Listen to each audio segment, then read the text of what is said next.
Guys, there's one day of the year it won't open for anyone. Any Londoners on board, you can take a guess at that, and I'll see if you're right on the way back.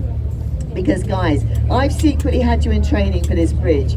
Wave and get waves back, and you will. You get 5 years good luck for the whole boat. So give it a go, guys. You know what to do. Yep, that was an old Victorian sailor's legend. This is the last bridge they went under before their long journeys around the world. They really did believe that if their loved ones waved them goodbye here, that they would all be alive and well 5 years later to be reunited. So,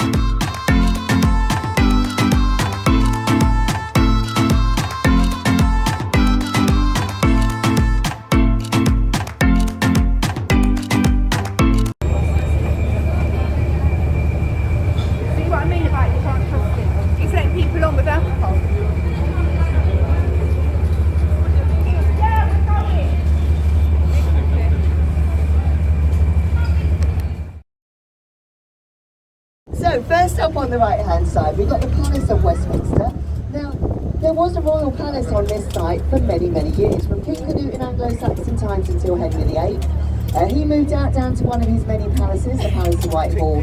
He handed that original building, designed by Sir Charles Barry, a neo-Gothic building here now. Now, of course, we normally call this building the Houses of Parliament.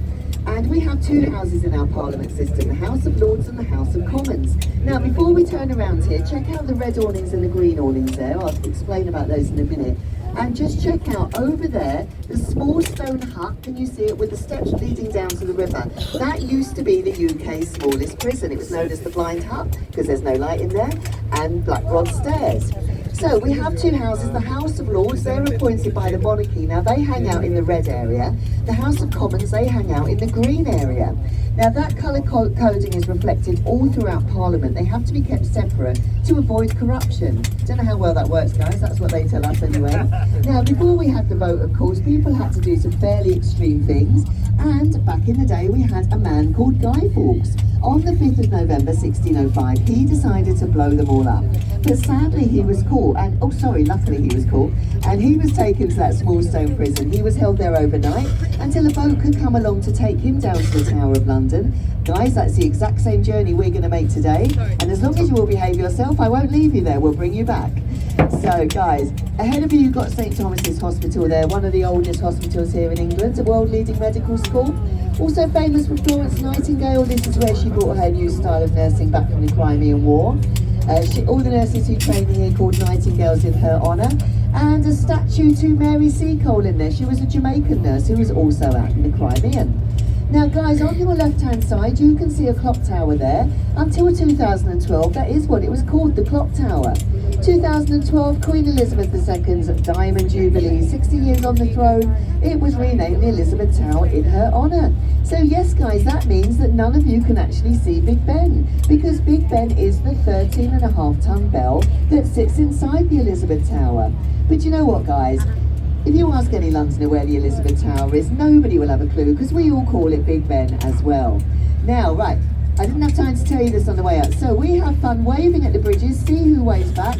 Londoners don't wave back, guys, we can't hang around waving on bridges, but they will up there if you make some noise. They're all taking their selfies, you've got to attract their attention. Hi guys!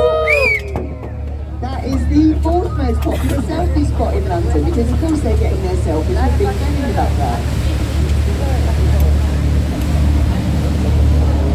So on your right hand side there guys, you've got the London Eye, of course, the world's tallest cantilevered observation wheel, standing 135 metres tall. Cantilevered means it's supported on one side only, and it's an observation wheel because the capsules are on the outside. Now yes, there is a taller wheel in Dubai, but it's a Ferris wheel, supported on both sides. And we don't like to use the F word on this boat, so from now on it's banned. There are 32 capsules on the Eye, guys, one for each borough of London. There is a capsule 33 on there, guys, though, because we have no capsule 13, and that's to keep the superstitious people happy. Now, the Eye originally designed to enter a competition to find a new landmark for the year 2000 millennium. And guys, it did not win, can you imagine? Our most popular tourist attraction, it came second. I will show you what beat it further down the river. But luckily for us, British Airways loved the design so much. They spent £75 million building the Eye, and it was so popular they made all that money back within the first 2 years of operation. maybe it didn't win because it was only meant to stand here for 5 years. And here it is, 23 years later. We light it up with fireworks every New Year's Eve. We accompany it with the chimes of Big Ben and broadcast the railway bridge with trains serving Charing Cross Railway Station on the left there. Either side are Golden Jubilee walkways added on in 2002 to commemorate Queen Elizabeth II's Golden Jubilee, 50 years on the throne. They're waiting to wave at you guys, so you know what to do. Yeah, lovely and friendly these walkways. Lovely, lovely. They're taking pictures of you. Come on somebody, that's unusual not to get away. There we are, you've got a wave there. You can see they were designed to complement the London Eye. Hi guys. So on the right hand side here guys, you've got the Royal Festival Hall, the last remaining building there for the Great Festival of Britain, held in 1951 to cheer everybody up after World War II. It is now home to the London Philharmonic Orchestra, a lovely restaurant at the top there, everyone sitting outside, Skylon. Completing the South Bank Centre there guys, the Queen Elizabeth Hall Purcell Room Hayward Gallery, and underneath all that, the Undercroft, Britain's oldest skateboarding park. Now guys, on your left there, a square building with a green tiled roof, the Savoy Hotel, London's first luxury purpose-built hotel there, also home to the Savoy Theatre. Now guys, that costs about £3,000 a night, the cheapest room, so that's one for the rich and famous. Many of them have stayed there over the years, including Charlie Chaplin, Marilyn Monroe, Justin Bieber and Taylor Swift. So guys, here we have Waterloo Bridge, known to us Londoners as the Ladies' Bridge, because during World War II, all the brave young men went away fighting in the war, and the ladies built this bridge, and girls. The only bridge built on time and on budget. That's true. And it's the longest bridge in London. That's a true story, guys. Are we surprised? Of course not. Now, on the right-hand side, guys, there's an ugly building there, and it's meant to be ugly. Built in the brutalist style of architecture, very popular after World War II. King Charles, in his usual tactful way, said it looks like the back end of a nuclear power station. I don't think he likes it. It is, however, home to the National Theatre, and it houses 3 beautiful theatres inside, guys. So if you're a theatre fan, check it out, because a lot of West End shows actually start off there before they transfer over. And the ticket prices here are really reasonable, nothing like West End theatre prices, guys. Whole area here on the South Bank, whole area here on the right, known as the South Bank, a very popular spot for us Londoners to hang out. Lots of people watching, lots of places to eat and drink. A very popular area there. On the left, you've got the Wellington, the white warship here. She saw active duty in World War II. She masqueraded as a merchant ship.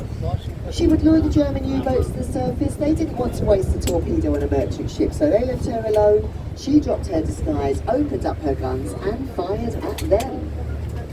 So guys, now back on your right, look what we've got over there. Yes, we have our own beach here in South London. That is Ernie's Beach. Ernie spent 50 years working for the Coin Street community. They work very, very hard to keep this area affordable for working class Londoners. Now behind the beach you've got Gabriel's Wharf, guys, some nice designer shops, bars and restaurants there. And further up on the right hand side you have got a red brick building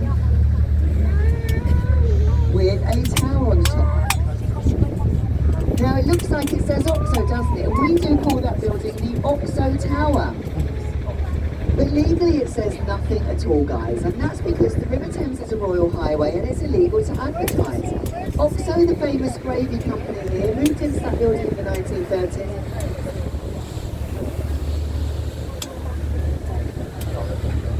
So they moved into that building in the 1930s and they got taken straight to court.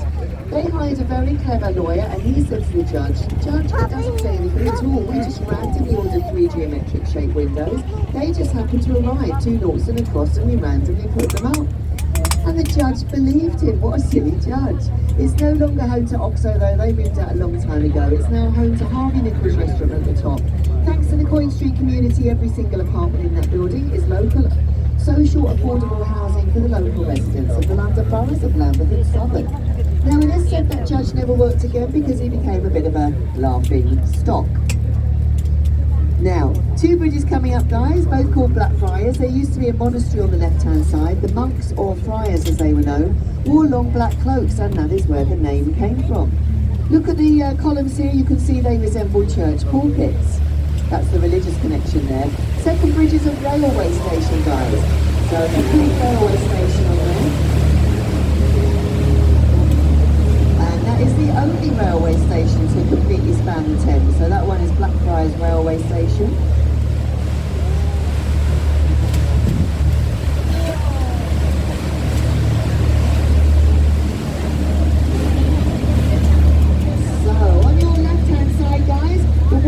St Paul's Cathedral, the world's second largest dome cathedral, second only to St Peter's in the Vatican, designed of course by Sir Christopher Wren, completed in 1711. This is the fifth version of St Paul's. The fourth version had been the tallest building in the world until it burnt down in the Great Fire. This version stands 365 feet tall, 1 foot for every day of the year. Sir Christopher, very religious, he said we should worship every single day. You will notice there are no tall buildings around the dome, they're all further down the river there, and that's because we have an ancient law here in London that says the dome must be visible from 8 key points across the city. But some of them are quite far away. That's why there's a glass atrium in the middle of the red brick City of London School there. Now guys, coming up is the Millennium Bridge. Us Londoners call this one the Wobbly Bridge. This is what beat the London Eye, guys. Give them a wave, it's normally friendly up there, so hello guys. Hi. Yeah, is anyone going to wave at us? There might be Londoners up there, yeah we are. A lot of Londoners sneak over from the city on the left over to the pub over there on the right. Now, a white building on the right hand side, guys, with a thatched roof. That is Shakespeare's Globe Theatre. Actually, it's a reproduction. It was built by US director Sam Wanamaker and completed in 1997. The original Globe burnt down in 1613 during a production of Henry VIII. Somebody thought it would be a great idea to put a live cannon inside it and to fire it off to create the sound of thunder. So sparks from the cannon set fire to the thatch. You could say it literally brought the house down. Now, thatch is completely banned in London after the Great Fire, so Sam Wanamaker had to get special royal permission for that thatch roof, and it is fireproof, of course. Well worth checking out the Globe, guys. You can go for a guided tour, and you can go and see a Shakespeare play. And today would be a good day to do that, because it's a perfect reproduction, which means it's open air. It's mostly standing room, and Bill Shakespeare went on for hours. So you wouldn't want to go in there on a cold and rainy day. Southern Bridge here, guys, I'll tell you about this one on the way back, because on the right hand side it's a lovely sunny day, so of course there's people outside the Anchor Tavern having a drink. One of the oldest drinking spots over there, guys. Been various pubs there for around about 700 years. Many famous people have drunk there, including Charles Dickens, the novelist, Samuel Johnson, who wrote the first English dictionary, and the famous diarist Samuel Pepys. He sat there drinking while London burnt down on the other side. Now, a lot of people say Shakespeare drank there. Maybe he did, but I don't think he drank there for long because he was barred, wasn't he? You were allowed to vote, guys. I don't get So, up here on the left, you're going to see a column with a golden orb on the top. That is the monument, so Christopher Wren's first design there. A place for Londoners to go and watch their city being rebuilt after the Great Fire. It's still the world's tallest freestanding column, and you can go up there, guys. You pay about £5 or £6, and if you make it to the top, you get a certificate, because 311 steps, no lift. Now, on the right-hand side, your first shots there is Southwark Cathedral. Southwark Cathedral, one of the oldest Gothic churches here in London. John Harvard of Harvard University fame. He was christened there. He was an Englishman, and he lived in that area for many years. William Shakespeare wasn't his christening. William Shakespeare's Edmund is buried there in Southwark Cathedral, a gorgeous cathedral. Now guys, look to your right, look to your left, and what does it say? Yes, it says London Bridge. This is London Bridge, guys. Now you may think that the bridge ahead is London Bridge, but that is Tower Bridge, and if you got that confused, if you Google London Bridge, it shows you Tower Bridge, so you're not alone. I'm going to tell you more about both of those later on, because on the right hand side there, guys, you've got the tallest skyscraper in Western Europe, the Shard of Glass. That is built as high as UK aviation laws will allow. Any higher than that and it would interfere with air traffic control here in London. Home to the Shangri-La Hotel, various shops, offices, expensive apartments, and an expensive observation deck on the top. I will show you a free observation deck on the way back. Because on the right hand side, guys, we've got two great ships there. I'm going to point out the right one in full Arctic camouflage, an 11,500 ton battle cruiser, the HMS Belfast, built in the same dockyard as the Titanic, with a much more impressive history. She fired the first shots in the Normandy D-Day landings at Juno Beach. She helped to sink Hitler's favourite warship, the Scharnhorst. After active service in the Korean War, the government was going to scrap her. So luckily for us, the Imperial War Museum stepped in and offered to buy her for £1. Yeah, guys, £1. She now sits here on the river as a floating naval museum and an extremely popular tourist attraction. This grey ship here is actually a new ship built this year. It's come through Tower Bridge with the bridge being open. Too tall to go any further, so that's why it has to moor up alongside the Belfast. So just a gentle reminder, guys, on the upper deck, please stay in your seats. Everybody wants a picture of the bridge. They don't want a picture of your back. And you have got lots and lots of photo opportunities in this one, guys. So get the pictures you can as you please, guys. You've got 4 turrets there. That is the White Tower, past the Tower of London, built by William the Conqueror when he conquered England in 1066. The rest of the Tower of London there, guys, completed by William II, his son, around about the year 1100. But I will tell you more about the Tower of London there on your left, because now I'll tell you about Tower Bridge. It's a Victorian bridge completed in 1894. It's a vascular bridge, as you know, it opens up in the middle. Now in its heyday it opened up about 6,000 times a year. Nowadays it only opens a few times a day, but it will open for any ship that is too tall to go underneath it, as long as they give at least 24 hours notice, because river traffic takes priority over road traffic here on the Thames. Guys, there's one day of the year it won't open for anyone. Any Londoners on board, you can take a guess at that, and I'll see if you're right on the way back. Because guys, I've secretly had you in training for this bridge. Wave and get waves back, and you will. You get 5 years good luck for the whole boat. So give it a go, guys. You know what to do. Yep, that was an old Victorian sailor's legend. This is the last bridge they went under before their long journeys around the world. They really did believe that if their loved ones waved them goodbye here, that they would all be alive and well 5 years later to be reunited. So guys, will you make a turn to the left here? Get your cameras ready and start looking to the left and start shooting away at Tower Bridge. So we are now in the old port of London, once one of the busiest city ports in the world. Would have been full of ships waiting to go under the bridge or to unload their cargoes, either side in the warehouses. No longer warehouses there, guys, though. They are expensive apartments. Now, any American friends on board, if we had gone 1 mile further down the river, we would have come to an area called Rotherhithe in southeast London. That is where the Mayflower set sail from, taking those first pilgrims across to America. It's London, so guess what we've got there now? Yep, a pub called the Mayflower. And there's a statue of Captain Christopher Jones nearby. It is believed that he and most of those first pilgrims, they would have come from Rotherhithe in southeast London. So guys, has anyone guessed the one day of the year that the bridge won't open? No! London Marathon! Everyone runs over the bridge. If it opened up, they'd all fall into the river or they'd have to jump over. We'd find that hilarious to watch, but they wouldn't find it funny at all. So there you are, guys. The most famous bridge in the world and the most photographed bridge in the world. So now on your right hand side, of course, the Tower of London has been many things since time, guys. It was a it made all the coins here until the early 19th century. It was a zoo for hundreds of years, and of course it was a luxury palace as well. But we know it as a place of torture and execution. Now, it used to be surrounded by a moat full of water that's drained a long time ago. Look at the front part of the tower, guys. Look down on the riverbank and see the bricked up archway with the words "Entry to the Traitor's Gate." So Guy Fawkes was forced along the river, sailed through that archway to be tortured for 3 months. If you were royal, guys, you went through that archway and you had your head chopped off. But being beheaded was actually a luxury largely reserved for the royals, so not many people did get killed inside the tower. Us peasants, we got killed outside in the grounds of Tower Hill and we were hanged. Guys, it was a popular day out for family and friends. They used to bring picnics to watch everyone being killed. They really thought it was a great laugh. They weren't very sensitive back in the old days.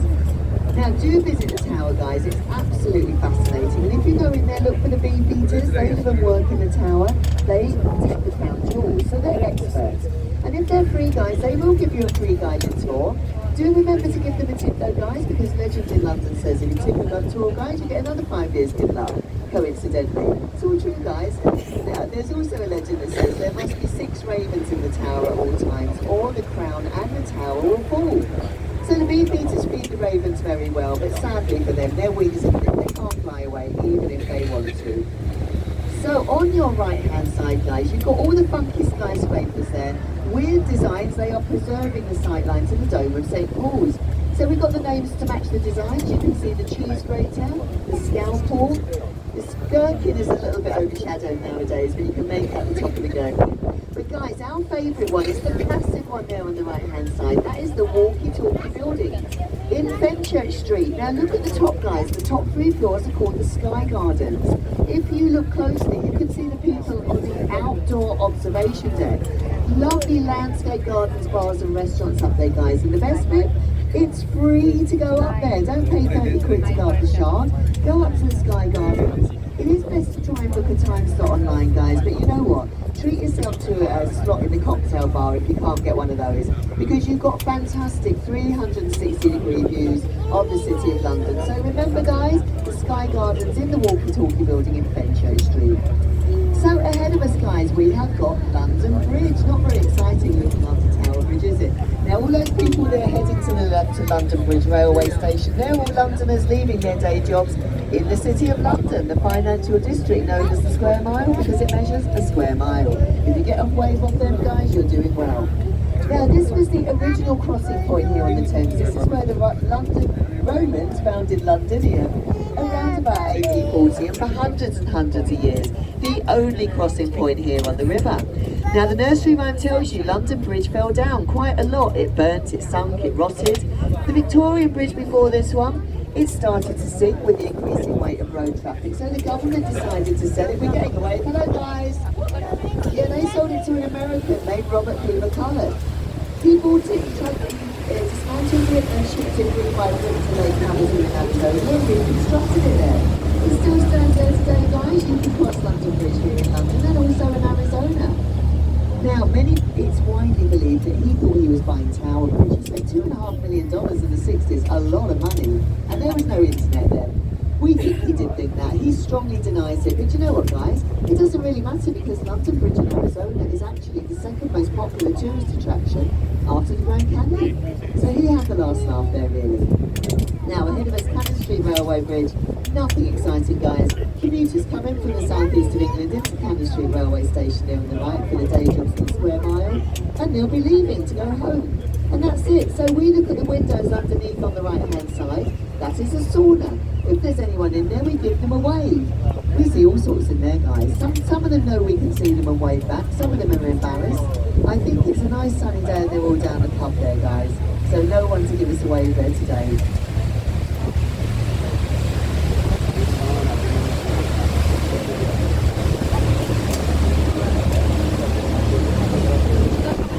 So next bridge, Southern Bridge. Now it used to be called Queen Street Bridge because on the right hand it leads you to Queen Street. That leads you to Watling Street, the old Roman road here in London, and it leads you to St Paul's. Also into the Square Mile, the most ancient and historic part of London. Now guys, this is a nice empty bridge. It's a secret for us Londoners because no one else knows how to find it.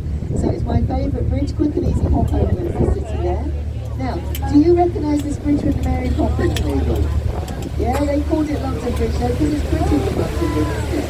Those lamps on this bridge, the only remaining gaslit lamps on a bridge in London nowadays, guys. So ahead of us we've got the Wobbly Bridge. Why do we call it the Wobbly Bridge? It's because in June 2000, thousands of Londoners went charging over that bridge when it opened. But it swayed violently about and people really did feel dizzy and sick. It closed down 2 days later. Now many experts were brought in to stop it wobbling about.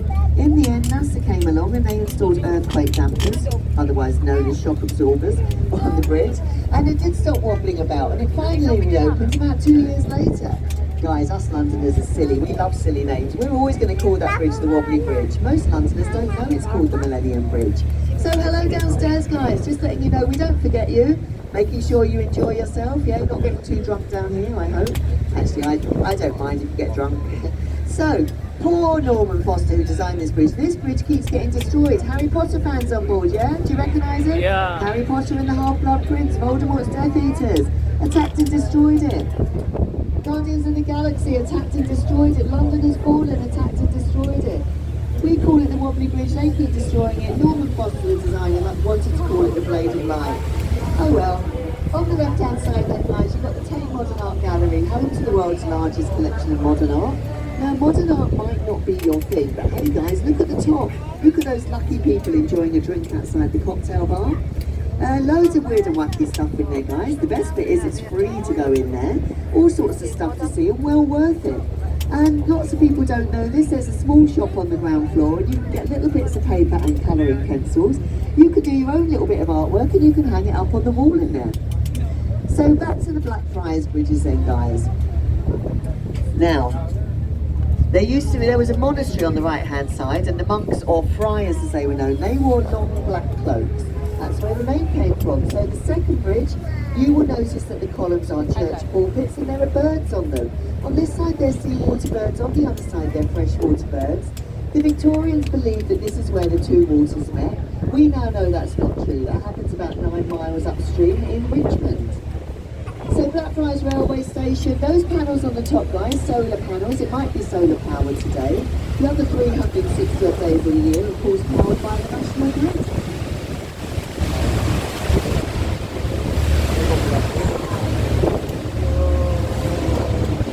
And you movie fans, you might have recognised those solar panels from the last Mission Impossible movie.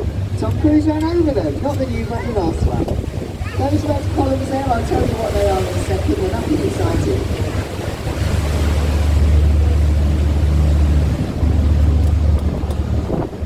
Yeah, they're the remains of an old railway bridge. They took the top off, they realised the columns were too firmly embedded in the ground. They would have had to blow them up with dynamite and that would have taken out the two new Blackfriars bridges either side. So they just had to leave them there.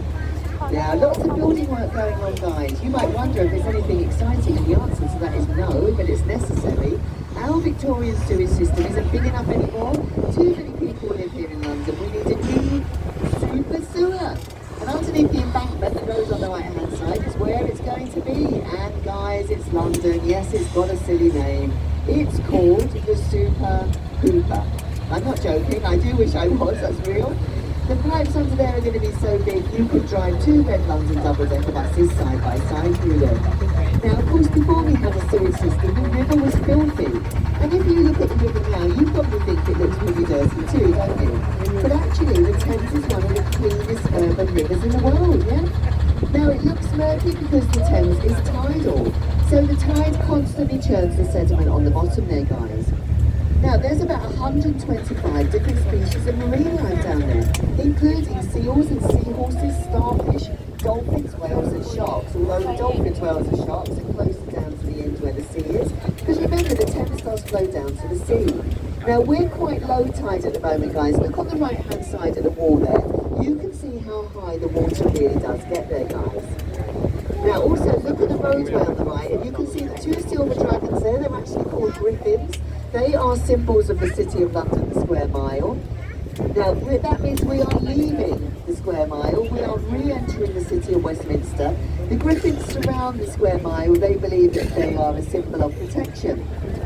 Now, you might notice on that wall on the right-hand side, on the embankment, guys, there are green lions' heads with rings in them, yeah? That's where the Victorians used to tie their boats up when they came for a day out in London. We now use those as an early flood detection system, guys, and we have a silly rhyme to go with it. We say, if the lions are drinking, London is sinking. If the water's up to their mains, we're going down the drains.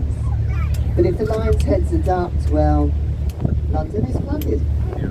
So guys, behind the trees on your right, you've got a big building with a green dome and a flag. That is Somerset House. Used to be home to the Dukes of Somerset and used to be a registry office until quite recently, registering births, marriages and deaths here in London.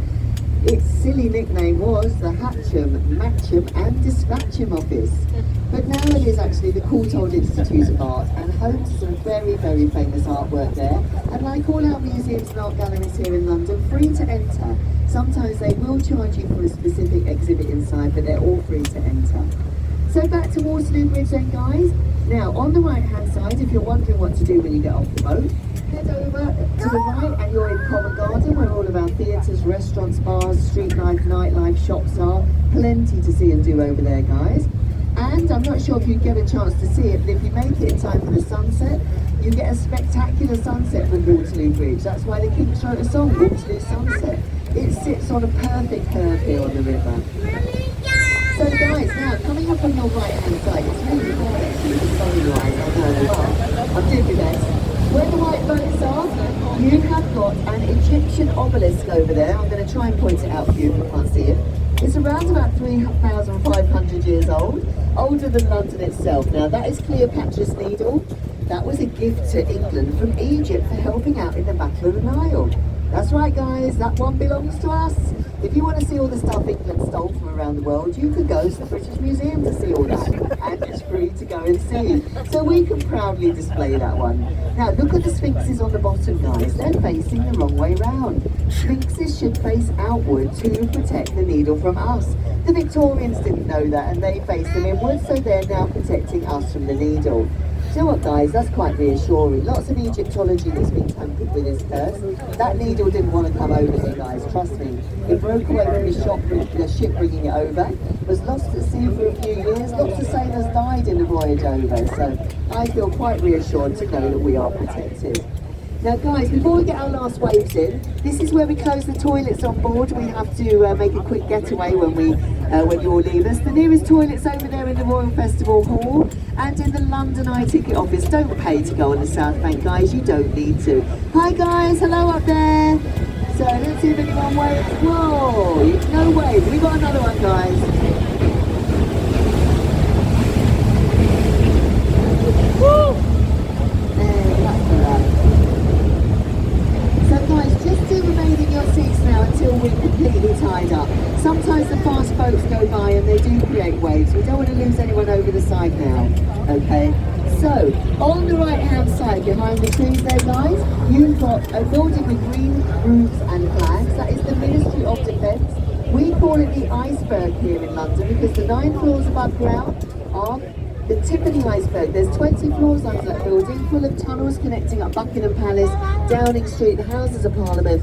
In the event of a nuclear war, guys, that's where the MPs and royals are going to go and hide it out. Probably have naughty parties like they did in COVID, and we're not invited. But we don't need to go to their party. Look, we've got a pub on the Thames there. We can have a good old drink there, a good old London leads up. Have a much better time anyway, guys. Hello. So here we are back to the London Eye. Our most popular tourist attraction. Now, if you haven't been on the Eye yet, you can upgrade to various experiences on there, guys. You can have a champagne experience, but you have to pay for the champagne. It's not free, guys. But this is a hot spot for romance. Yes, this is the place to propose, guys. We even have a Cupid's Pod, it's so popular. But ladies and gents, this is what you need to know. Check out your partner's likely reaction because it takes 30 minutes to do a full rotation, so just work it out. You're at the top 15 minutes in, you're down on one knee with the ring in your hand, and the answer's no. You're trapped in there for another 15 minutes until they release you on the ground floor, and that could be quite embarrassing, couldn't it? So guys, the last building here on the left, London's County Hall, it was home to London's local government. Until Margaret Thatcher, the Iron Lady Prime Minister, she shipped them out, she said it was £2 for them. It's now home to Merlin Entertainment, the owners of the London Eye. Also home to Shrek's Adventure, London Sea Life Aquarium, London Dungeons. If you like the sound of any of those attractions, guys, then take your cruise tickets quickly into the ticket office or hold on to them for another day. You can upgrade your tickets for a discounted price. You can't use those tickets today anyway, guys, and they're valid for 90 days. So here we are at the end. Not quite tied up yet though, guys, so just bear with me for a second. Have you had fun yet? Did you learn a few interesting